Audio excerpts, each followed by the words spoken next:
कोल्हापूरवासियांवर झालेला वर्षानुवर्षांचा अन्याय दूर करण्यासाठी आणि कोल्हापूर शहरातील नागरी सुविधा गतिमान करायच्या असतील तर महापालिका महायुतीला दत्तक द्यावी असं आवाहन भाजपचे प्रदेशाध्यक्ष आमदार रवींद्र चव्हाण यांनी केलं।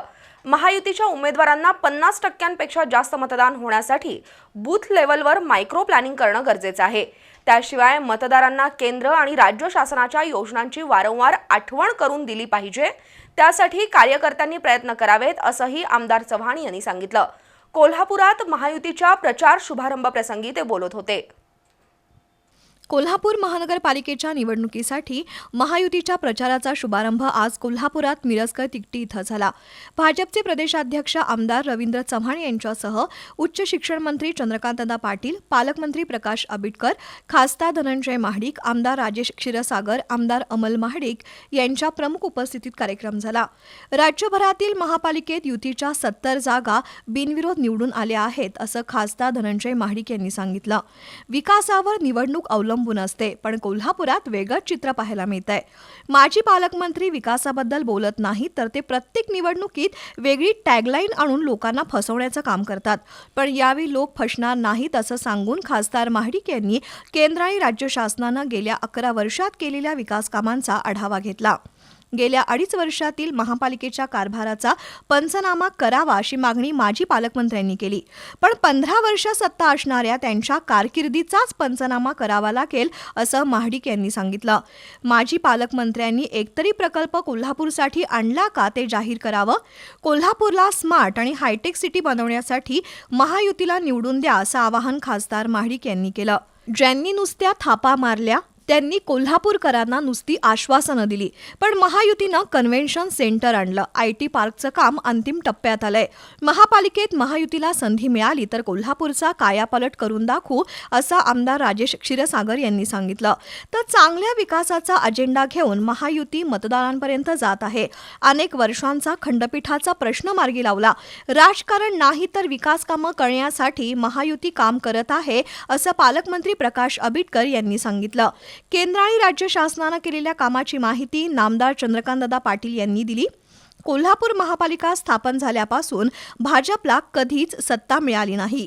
इतकी वर्ष सतीश पाटील यांच्या काँग्रेसची सत्ता होती, मग त्यांनी का विकास केला नाही अशी विचारणा करत विकासाचे पैसे थेट कसबा बावड्यात नेले असा टोलाही नामदार चंद्रकांतदादा पाटील यांनी लगावला। कोल्हापूरवासियांवर वर्षानुवर्ष झालेला अन्याय दूर करण्यासाठी महायुती झाली आहे। नागरी सुविधा गतिमान करायच्या असतील तर महायुतीला महापालिका दत्तक द्या असं आवाहन भाजप प्रदेशाध्यक्ष आमदार रवींद्र चव्हाण यांनी केलं। महायुतीतील 3ही पक्षांच्या कार्यकर्त्यांनी बूथ लेवलवर काम करणं गरजेचं आहे।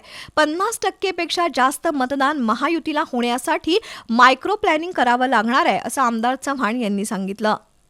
हे सर्व रस्ते तुम्हाला आम्हाला सर्वांना कायमस्वरूपी 25 वर्ष टिकतील असे काँक्रिटीकरणात करायचे आहे, हे आपण लोकांना सांगितलं। कोल्हापूरवासियो, तुम्हाला सुद्धा या गोष्टीकडे गांभीर्याने विचार करायला हवा। कोल्हापूर सुद्धा विकसित करायचं जर असेल तर महायुतीशिवाय पर्याय नाही, हे आपण मतदारांपर्यंत पोहोचवणं हे अत्यंत गरजेचं आहे। भूलथापा काही मंडळी जे आहेत, विरोधक जे आहेत, वर्षानुवर्ष भावनिक आव्हानं करतात। या भावनिक आव्हानांना बळी पडू नका, हे आपण लोकांना समजून सांगितलं पाहिजे।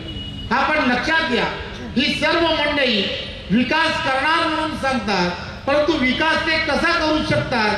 त्यांच्याकडे सत्ता नाही, त्यांच्याकडे कोणतंही विजन नाही, आणि ही मंडळी जर विकास कसे करतील हा सर्वात मोठा असणारा त्यांचा खोटेपणा आहे। या खोटेपणाला बळी पडू नका।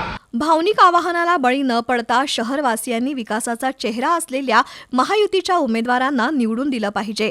केंद्र आणि राज्यात एकाच विचाराचं सरकार आहे, त्यामुळे कोल्हापूर महापालिकेतही महायुतीची सत्ता असेल तर विकास करणं सोपं जाईल। त्यामुळे महायुतीचा महापौर होणं गरजेचं आहे। त्यासाठी महायुतीला निवडून द्यावं असं आवाहन आमदार चव्हाण यांनी केलं।